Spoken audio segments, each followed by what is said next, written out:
자, 이번 시간에는 여러분들 소방관계법규 제4회차 문제 같이 살펴보도록 하겠습니다.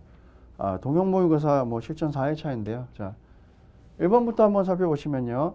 정당한 사유 없이 처분에 따르지 아니하거나 이를 방해하였을 경우 가장 많은 벌금을 부과할 수 있는 위법행위에 해당하는 것은? 라고 물어봤습니다. 자, 1번. 타고남은 불 또는 화기가 있을 우려가 있는 재해 처리의 명령을 따르지 아니하거나 방해한 자. 이건 소방기본법 12조의 화재 예방상 필요한 조치들이죠. 12조의 화재 예방상 필요한 조치들을 따르지 않으면요. 200만 원 이하의 벌금입니다. 1번 200만 원 이하의 벌금입니다. 2번 함부로 옮겨두거나 그냥 둔 위험물, 그 밖에 불에 탈 수 있는 물건을 옮기거나 치우게 하는 등의 조치 명령을 따르지 아니하거나 방해한 자. 이것도 12조에 있는 화재 예방상 필요한 조치죠. 이걸 따르지 않으면 이것도 200만 원 이하의 벌금에 해당합니다. 3번 소방서장 또는 소방대장은 소방 활동을 하기 위해서 긴급하게 출동할 때는 소방자동차의 통행과 소방자동차에 방해가 되는 주차 또는 정차된 차량 및 물건 등을 이동시킬 수 있는데 정당한 사유 없이 그 처분에 따르지 아니한 자. 자, 요거는 서장 또는 대장도 되고요. 앞에 본부장이 하나 더 추가될 수도 있어요. 근데 어쨌건 두 분도 권한이 맞기 때문에 맞죠. 본부장, 서장, 대장이 됩니다. 그런데 정당한 사유 없이 따르지 않았다. 이거는 강제 처분입니다. 강제 처분을 따르지 않은 경우에는요. 이거는 300만 원 이하의 벌금에 해당합니다. 200만 원, 200만 원, 300만 원입니다. 현재까지는 3번이 제일 높습니다. 자, 4번. 불장난, 모닥불, 흡연, 화기 취급, 풍등 등 소형 열기구 날리기, 그 밖에 화재 예방상 위험하다고 인정되는 행위에 금지 또는 제한 명령에 따르지 아니하거나 이를 방해한 경우는 이것 또한 12조에 있는 화재 예방을 위반한 겁니다. 화재 예방 조치. 화재 예방 조치를 위반하면 여기도 200만 원 이하의 벌금입니다. 그럼 1번, 2번, 4번은 소방기본법 12조와 관련돼서 화재 예방 조치 위반이 그럼 200만 원이고요. 3번은요. 강제처분입니다. 강제처분 조치를 위반했기 때문에 강제처분 조치는 법령으로 제25조죠. 25조 강제처분을 위반한 경우에는 300만 원 이하의 벌금에 해당하게 되어 있습니다. 그래서 여기서는 3번만 해당한다. 3번이 벌금이 제일 높다라고 생각을 하시면 됩니다. 다음 이제 2번 문제를 한번 살펴보시겠습니다. 자, 소방안전교육사 1차 시험 과목인 소방학 개론의 출제 범위에 해당하지 않는 것은? 자, 소방조직 연소이론, 재난관리, 소화이론. 이거는 사실은 안전교육사가는 아니고 만약에 소방사 시험이다 그러면 요게 범위죠. 소방조직 연소화재이론, 그 다음에 재난관리, 소화이론. 이렇게가 여러분들 소방사 시험에서는 해당되는 거고요. 소방안전교육사에서는요. 소방조직 이론 안에 재난관리 이론이 있는 게 아니라요. 재난관리 이론은 별도의 하나의 과목으로 떨어져 나와 있습니다. 개론에는 개론에는요. 소방조직, 연소화재, 소화이론, 소방시설이론 이런 것들이 포함되어 있고 재난관리 이론은 별도로 따로 또 띄어져서 하나의 별도의 과목이다. 그리고 참고로 소개를 시켜드리면요. 여러분들 1차 시험 과목은요. 소방학개론, 구급 응급처치이론, 재난관리이론, 교육학개론 4개 중에서 3과목을 선택을 하시는 거고요. 그 다음에 2차 시험은 국민안전실무교육이라고 해서 논술형 혹은 주관식 이렇게 시험을 보는 개념이다 라고 생각을 하시면 됩니다. 다음 3번 문제로 넘어가시면요. 다음 중 소방 업무에 관한 종합계획에 포함되어야 되는 사항이 아닌 것을 물어봤습니다. 1번 소방 업무에 필요한 기본 조성 업무 맞습니다. 소방 업무의 교육 및 통보 업무 맞죠? 소방 전문 인력 양성을 위한 기획 맞죠? 소방 업무에 필요한 예산의 확보 이거는 정치적인 문제죠. 이게 법령 안에 계획 안에 포함되어 있는 사항에는 포함이 안 돼 있겠죠. 그렇기 때문에 여기서는 지금 4번만 해당 사항이 없다. 이거는 가장 정치적인 문제에 대한 내용입니다. 다음 4번 문제 보시겠습니다. 4번 문제는요. 다음 중 시도지사가 화재 경계지구 관리대장에서 작성하고 관리해야 되는 사항이 아닌 것은 1번 소방교육 실시 현황. 자, 화재 경계지구 안에 관계인들에 대해서 어떻게 교육하고 어떻게 했는지 현황. 소방시설의 설치 명령 현황. 어떻게 소방시설을 설치하고 명령을 했는지. 3번 소방검사 및 순찰 현황. 자, 소방검사 및 순찰 현황은요. 이거는 소방을 검사하고 순찰했다. 이거는 소방관서에서 관리해야 되는 거지. 시도지사가 화재 경계지구 관리대장 안에 포함되어 있는 건 아닌 겁니다. 4번 소방훈련. 여기서 말하는 소방훈련은 경계지구 안에 관계인들, 소유관리 점유자에 대한 교육들이 있어요. 거기에서 어떻게 교육하고 어떻게 했는지 그것들은 당연히 실시현황 어떻게 들어가 있는지 들어가야 되는 거고, 검사 및 검사 및 순찰은요 소방기관 쪽에서 해야 됩니다. 자, 그래서 여기 교재에서 한번 보시면요. 화재 경계지구 안에서 관리 작성 대장이 돼야 되는 내용 안에는요. 화재 경계지구 지정 현황, 소방 특별조사 결과, 그 다음에 설치 명령 현황, 교육 훈련의 실시 현황, 교육의 실시 현황, 훈련 실시 현황, 그 다음에 화재 경계 및 예방에 필요한 사항 이런 것들을 기재하게 되어 있다. 그래서 여기서는 3번만 해당 사항이 없다 생각하시면 됩니다. 다음 5번 문제 보시면요. 용수시설, 그 다음에 소방용수시설하고요. 소화기구 및 설비 등의 설치 명령을 위반한 자에 대한 과태료 부과 기준으로 바른 것은에서 나왔습니다. 과태료를 물어봤습니다. 용수시설 및 소화기구 및 설비 등의 설치 명령을 위반한 자에 대해서는 과태료는 200만 원 이하에 처한다라고 규정이 되어 있습니다. 이런 금액과 관련된 거는요. 뭐 특별히 설명을 많이 드릴 만한 게 없어요. 다만 벌칙 부분은 여러분들 나중에 사법을 놓고 하나 비교해 보셔야 되는 게, 자, 소방공무원이 어디 나가서 조사를 했어요. 그런데 알게 된 비밀을 밖에다 누설하는 경우에 화재 조사 때 알게 된 걸 누설했냐, 소방 특별조사 때 알게 된 걸 누설했느냐, 화재 경계지구 안에 소방 특별조사에서 알게 된 걸 누설했느냐 마다 금액이 틀려요. 각 법규마다. 그런 거 포인트. 그리고 조사를 나온 것들을 거부했을 때 화재 조사를 거부했느냐, 소방 특별조사를 거부했느냐, 아니면 뭐 위험물 처리 시설에 관련된 걸 거부했느냐, 방해했느냐에 따라서 또 금액이 틀립니다. 그래서 그런 것들을 좀 비교해서 외우시는 습관 좀 들이시는 게 이번 시험에서는 좀 유리해지실 수 있습니다. 어쨌든 여기서는 일단은 200만 원 이하의 과태료가 된다 정도 보시면 되고요. 자, 6번 문제를 살펴보도록 하겠습니다. 6번 문제는요.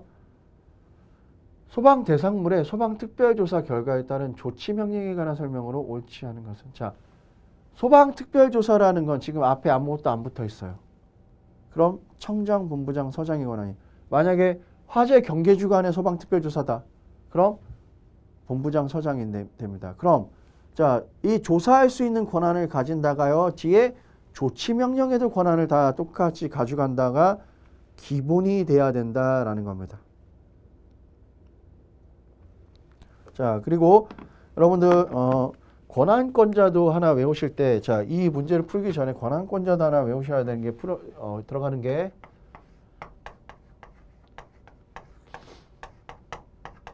시도지사, 소방청장,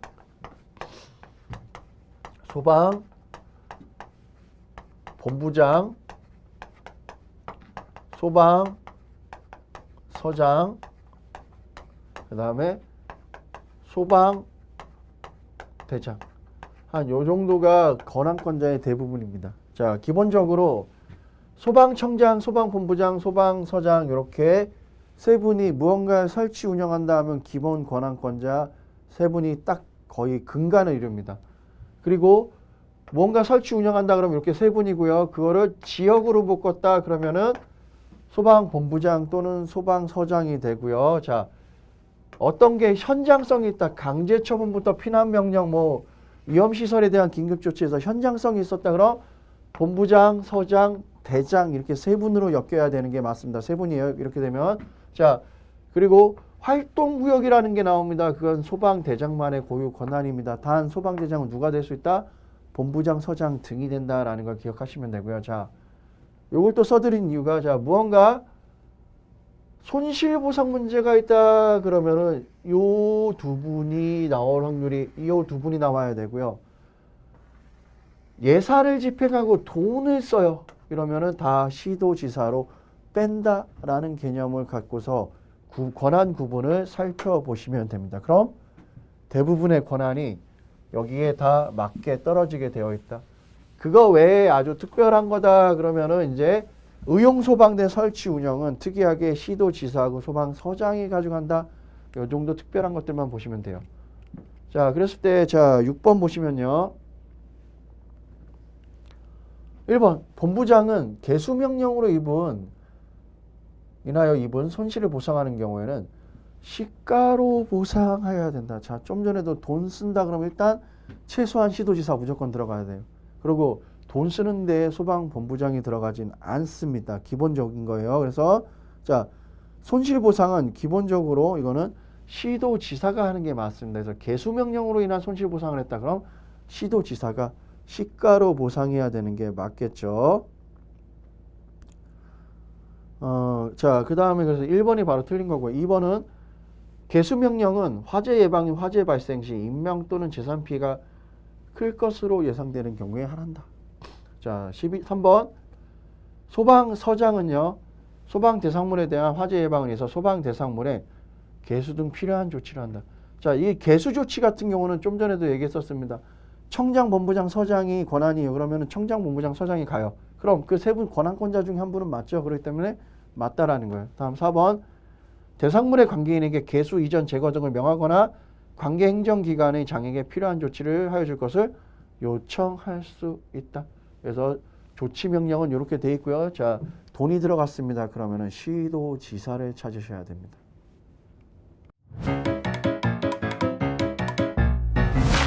에듀윌 유료 회원만의 남다른 서비스.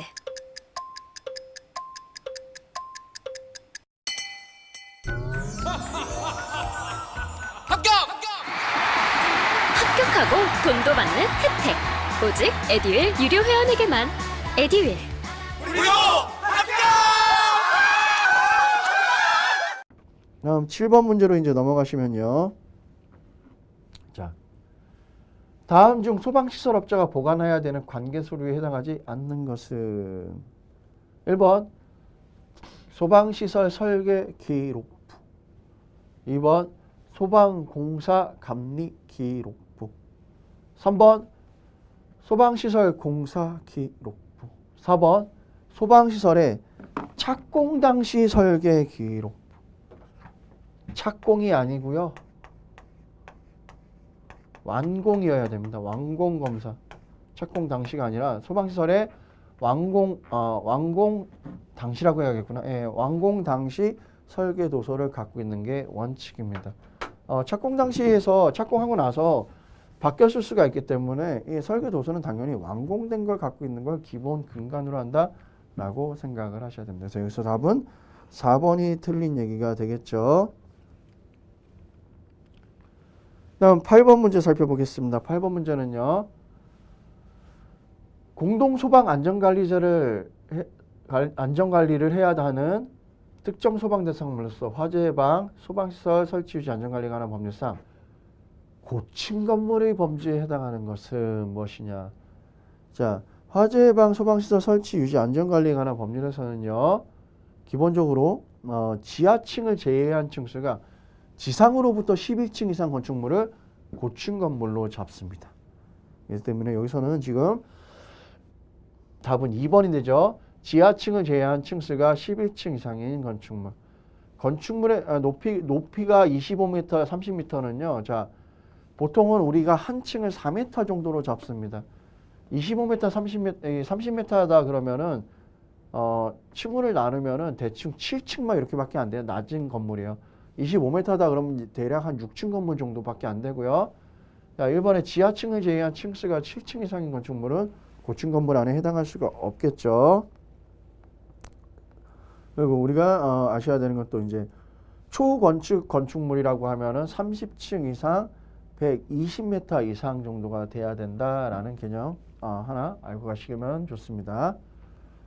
자, 다음 9번 문제 보겠습니다.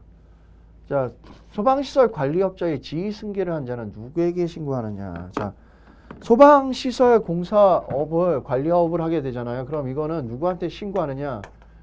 신고 자체가 시도지사입니다. 그럼 당연히 승계했다. 승계라는 거는요, 제가 운영을 하다가 사망해서 상속인한테 물려줄 수도 있고요. 아니면 양도 양수에서 팔아서 누군가한테 팔 수도 있고요. 법인이다.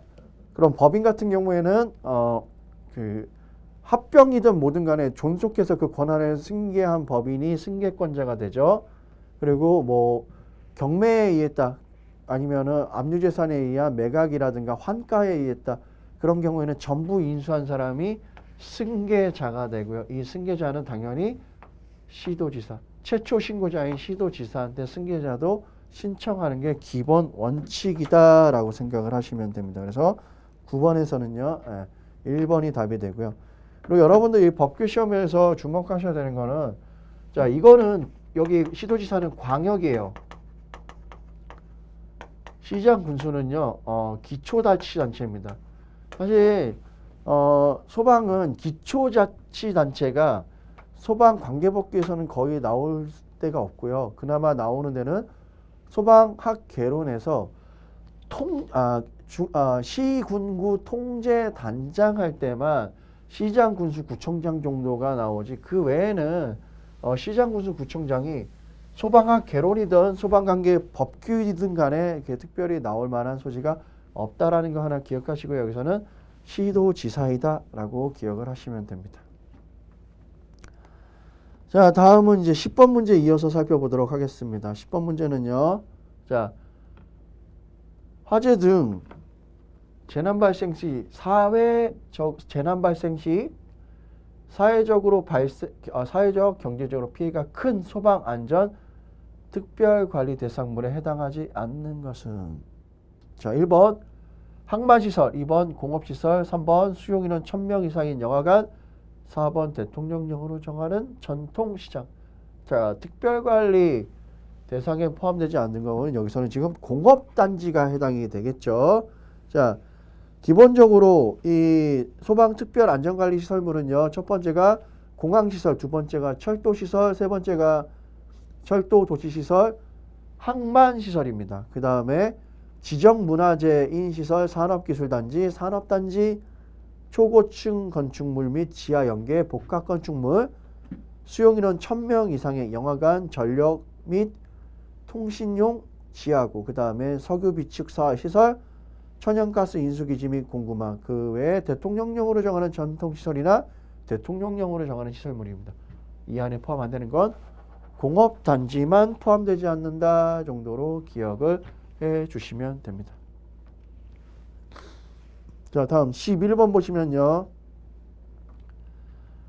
소방시설 등의 자체 점검입니다. 자체 점검 중 작동기능 점검 시 점검 횟수로 오른 것은 이거는 그냥 법에 1년에 1회씩으로 정해져 있는 사항입니다. 그래서 1년에 1회씩 시행해야 된다가 기본 원칙이다. 그래서 이거는 뭐 그 표 그대로 외우시는 게 가장 좋습니다. 자, 다음 12번 문제 살펴보도록 하겠습니다. 자, 12번 문제는요. 소방시설업자가 소방시설 공사 등을 맡긴 특정 소방대상물에 관계인에게 지체 없이 알려야 되는 사항으로 옳지 않은 것은 자, 이건 이렇게 생각할게요. 제가 자, 누군가한테 공사를 맡겼습니다. 근데 이분이 공사를 못하게 되거나 못할 수밖에 없는 상황이 되거나 이런 경우에는 나한테 알려줘야겠죠. 그래야 저도 뭐 다른 사람을 물색해서 공사를 하든지 어떻게 방법을 찾겠죠. 그래서 그런 경우들을 물어보는 겁니다. 첫 번째, 휴업이나 폐업했어요.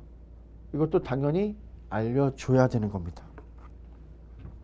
두 번째, 소방시설업의 등록 취소 처분을 받은 경우 이것도 당연히 알려줘야 됩니다. 그 다음에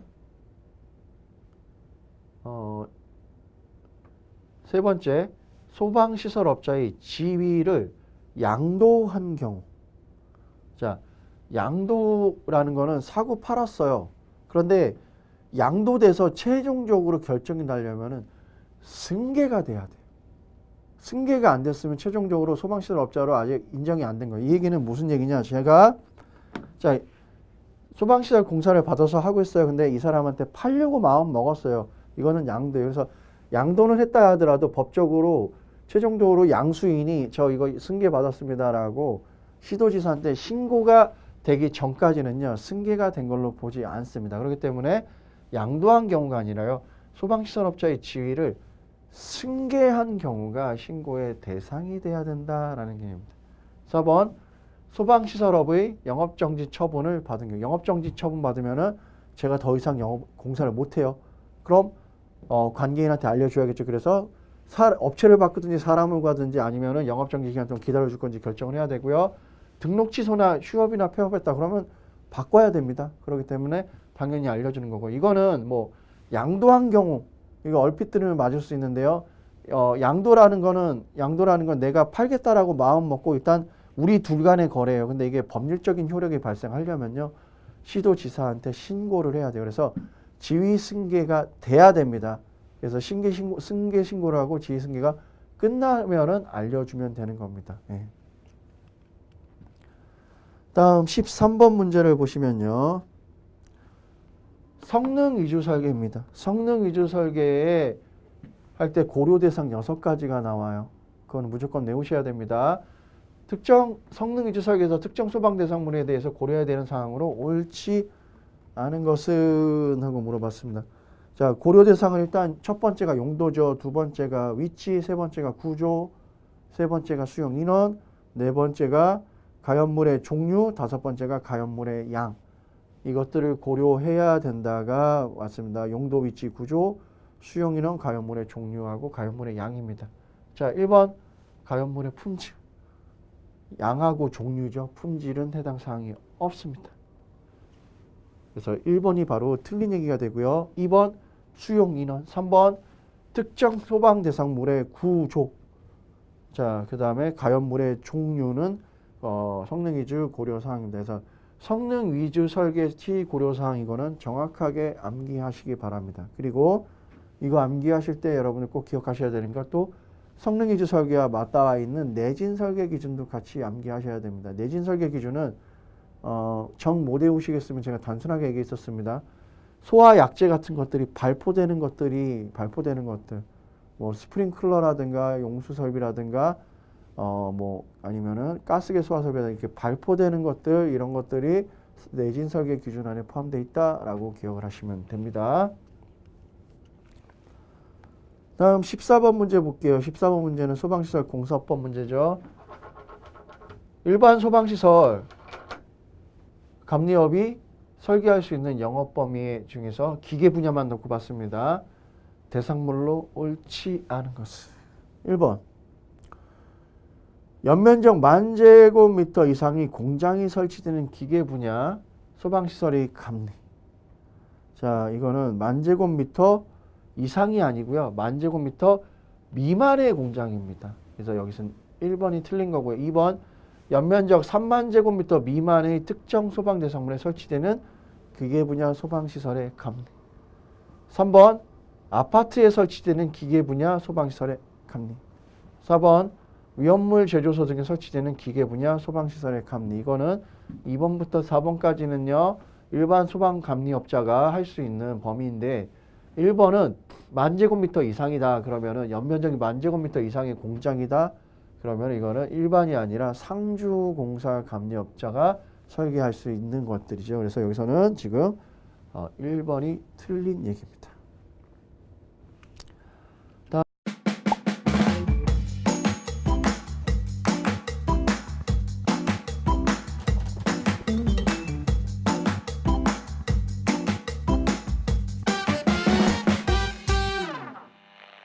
다음 15번 볼게요. 15번 문제는요.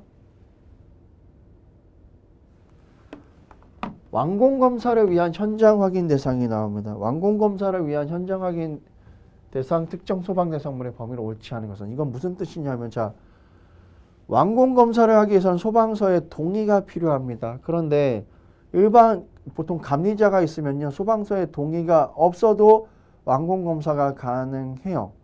그런데 자 감리자가 있음에도 불구하고 소방관들이 직접 나가서 눈으로 확인해야 되는 것들을 현장 확인 대상이라는 표현을 씁니다. 이거는 뭐냐면 대체적으로 이렇게 생각하시면 됩니다. 위험할 것 같거나 인명피해가 클 것 같거나 아니면 소방시설 중에 민감한 소방시설이 들어간 것들은 현장 가서 확인해야 동의 대상이 된다라고 생각할게요.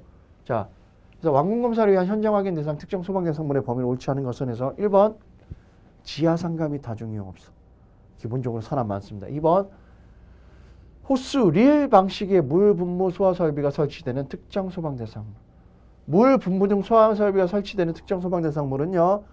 현장 확인 대상이 맞습니다. 그런데 호스 릴 방식은 제외가 됩니다. 그래서 2번은 틀린 얘기인 거고요. 3번 아파트를 제외한 11층 이상의 특정 소방 대상물은 현장 확인 대상이 맞습니다. 4번 스프링클러 설비 등이 설치되는 특정 소방 대상물. 대체적으로 물이든 뭐든 발사되는 것들에 대한 것들하고요. 사람이 많이 다니는 것이 기준이 됩니다. 자, 그래서 그 교재도 보시면요. 현장 확인 대상 범위를 보시면 첫 번째가 문화 및 집회, 종교, 판매, 노유자 시설, 수련시설, 운동시설, 숙박시설, 창고시설, 지하상가, 그리고 다중이용업소. 그래서 사람이 많이 다니는 곳을 현장 확인 대상. 현장 확인 대상 제가 이거 봐드리는 이유는 시험 문제 워낙 많이 나와서 그럽니다. 그런 경우고요. 다음 두 번째, 다음에 해당하는 설비가 설치되어 있는데 첫 번째가 스프링클러입니다. 스프링클러 등 물 쏘는 거. 왜냐하면 이런 것들은 오작동에 의해서 피해가 많이 발생할 수도 있고요. 작동이 안 하면 이게 스프링클러는 이렇게 생각하시면 됩니다, 여러분. 초기 화재 때 가장 중요한 제품이에요. 그렇기 때문에 작동이 잘해야 되기 때문에 좀 나가서 확인해야 된다는 거예요. 두 번째, 물 분무 등 소화 설비는 맞습니다. 단 호스 릴 방식의 소화 설비. 호스 릴 방식으로 물 분무 등 소화했다? 그럼 아니다라는 개념이에요. 스프링클러는 여러분들 잘들 아시죠? 물을 빗줄기처럼 쏘는 거예요. 적상이라는 개념이 들어가는 거고요. 그 다음에 호스 릴 방식이다라는 물 분무 등은 물을 액적으로 분무기처럼 이렇게 막 흩날리게 뿌리는 것들이에요. 자, 그 다음에 4번에 스프링클러 좀 전에 스프링클러하고 물 분무 등을 설명드렸죠. 그래서 그렇게 구분을 하시면 되고요. 다음 16번 문제로 넘어가시면요.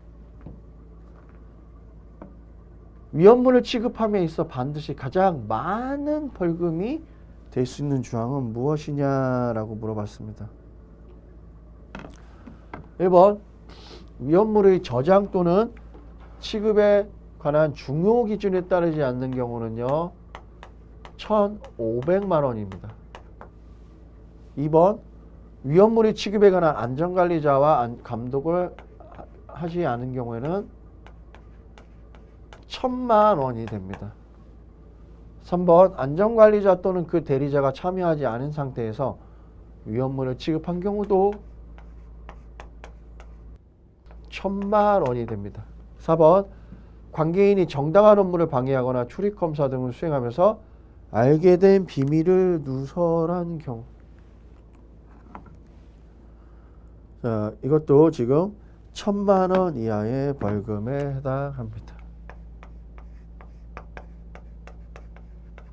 그랬을 때, 자, 여기서, 가장 많은 벌금은요, 1,500만 원, 1,000만 원, 1,000만 원, 1,500만 원, 1,000만 원, 1,000만 원, 1,000만 원이죠. 그래서 1번인 1,500만 원 이하의 벌금에 해당되기 때문에 1번, 위험물의 저장 또는 취급에 관한 중요 기준을 따르지. 이게 또 중요 기준과 일반 기준이 따로 있죠. 그것도 분리해서 좀 기억을 하고 가셔야 됩니다. 자, 다음은 17번 문제 가보도록 하겠습니다. 다수의 제조소동을 설치한 자가 1인의 안전관리자를 중복해서 선임할 수 있는 경우 등은 어느 경우에 해당하느냐라고 물어봤습니다. 1번 보일러 버너 또는 이 얘기는 이렇게 생각하시면 됩니다. 안전관리자를 한 명을 두어서 여러 개를 관리할 수 있게끔 원래 원칙적으로 뭐 이거마다 각각마다 안전관리자를 다 둬야 되는 게 원칙인데 그렇게 되면은 뭐 비효율적일 수도 있고요. 어쨌건 간에 이 관리사 잘하는 표현을 써야 되나요? 이런 분들이 건축주라든 건물주가 돈이 많이 나갈 수가 있기 때문에 한 명의 안전관리자를 둬서 여러 개를 관리할 수 있겠다라고 생각하시면 돼요. 그래서 1번부터 보시면 보일러 버너 또는 이와 비슷한 것으로서 그 위험물을 소비하는 장치로 이루어진 7개 이하의 일반 취급소와 그 일반 취급소에 공급하기 위한 위험물을 저장하는 장소를 동일인이 설치한 경우에 한해서는요. 한 명이 7개까지는 관리가 가능하다. 안전관리자로 선임이 가능하다. 두 번째, 위험물을 차량에 고정된 탱크 또는 운반 용기에 옮겨 담기 위한 5개 이하의 일반 취급소가 500m 이내인 경우에 한해서 그 일반 취급소에 공급하기 위한 위험물을 저장하기 위한 저장소를 동일인이 설치한 경우에도 한 명이 여러 개를 관리가 가능하다입니다. 그런데 이 동일구 일반 취급소가 동일구인 경우에는요. 500m가 아니라 300m 이내인 경우에 한해서입니다. 이게 틀렸죠. 이게 300m 이내로 잡으셔야 돼요. 그래서 2번이 틀린 얘기고요. 자, 3번. 그래서 여기서는 2번이 답이 됩니다. 3번 동일구 내에 있거나 상호가 100m 이내의 거리에 있는 저장소로서 저장소의 규모, 저장하는 위험물의 종류 등을 고려해서 행정안전부령으로 정하는 장소를 동일인이 설치한 경우. 이거는 뭐 그 예시를 들어드리면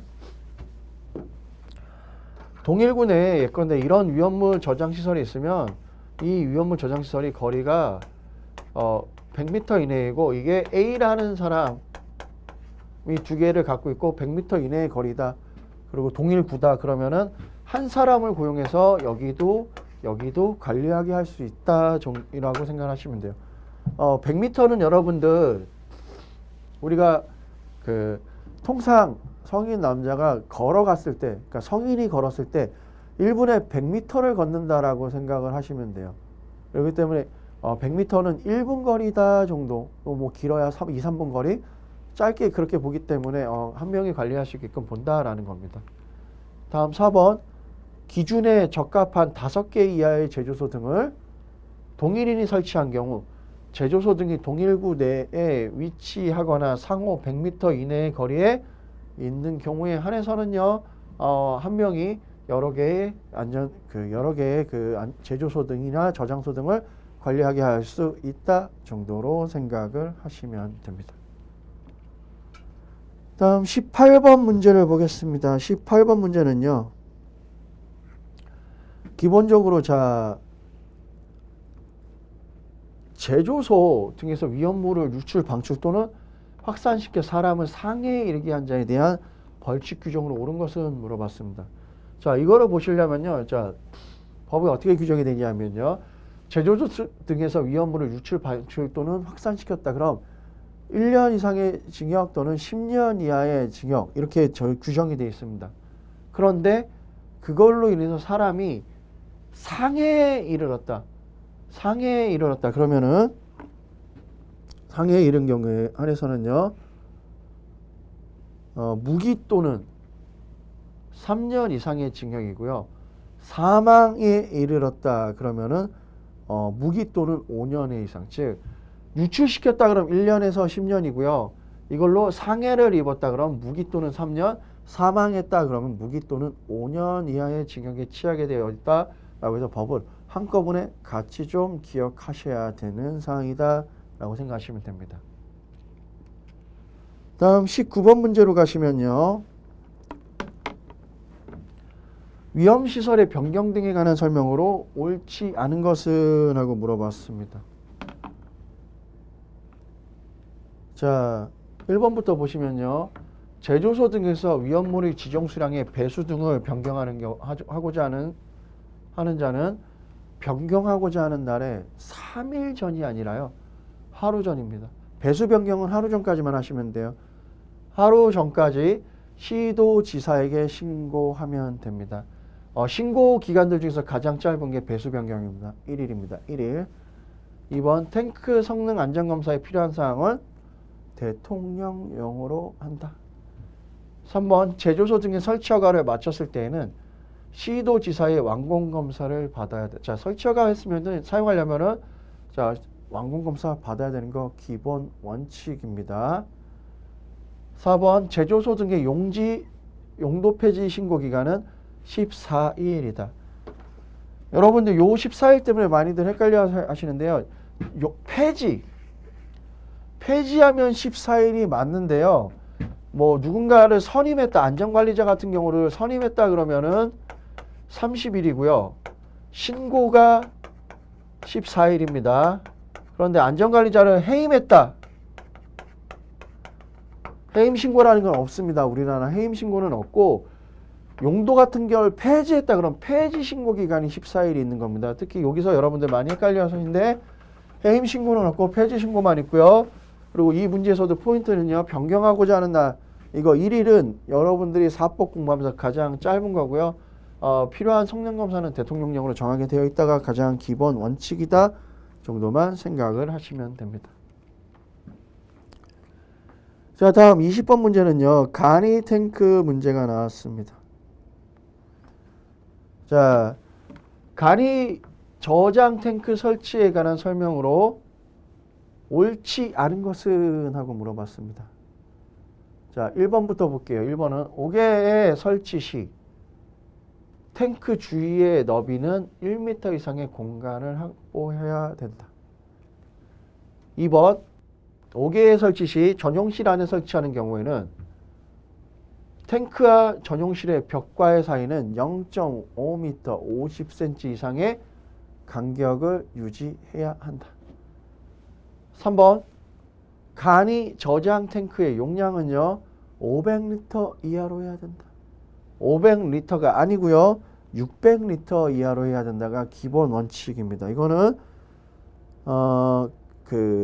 위험물 안전관리법 시행규칙 별표 9조에서 보시면은 간이 탱크에 관한 규정이 있습니다. 거기서 규정되어 있는 겁니다. 500리터가 아닌 600리터 이하로 해야 된다. 자, 그 다음에 통기간 밸브가 나왔습니다. 자, 간이 저장 탱크에 밸브 없는 통기간의 지름은요 25mm 이상으로 하여야 한다가 기본 원칙이다 라고 생각을 하시면 됩니다. 그래서 간이 탱크부터 시작해서 기본적으로 여러분들 위험물 안전관리법 시행 규칙에 있는 세부 별표 기준에서 보면 양이 좀 많긴 한데요. 특히 설치 기준들 그리고 거기서 특히 여러분들 주유취급소 우리 흔히 알고 있는 주유소죠. 주유취급소, 판매취급소, 일반취급소, 옥내, 옥외, 저장소 관련된 것들 이런 것들은 숫자들 나오는 것들이 있습니다. 어떻게 설치해야 된다 이런 거 명확하게 정확하게 암기하시는 게 가장 좋습니다. 그게 뭐 아주 시험에 자주 많이 나온다라고 보기까지는 어려우나 시험에 종종 등장하는 문제 정도다라고 생각을 하시면 됩니다. 자, 이렇게까지 하시면요 여러분들 실전 동형 모의고사 4회차까지 저랑 같이 풀어보셨고요. 나머지 이제 다음 시간에서 5회차, 6회차 마주 풀어보시면서 또 정리해야 되는 부분이 있으면 별도로 다시 정리해 드리도록 하겠습니다. 자, 이번 시간도 여러분들 수고들 하셨습니다.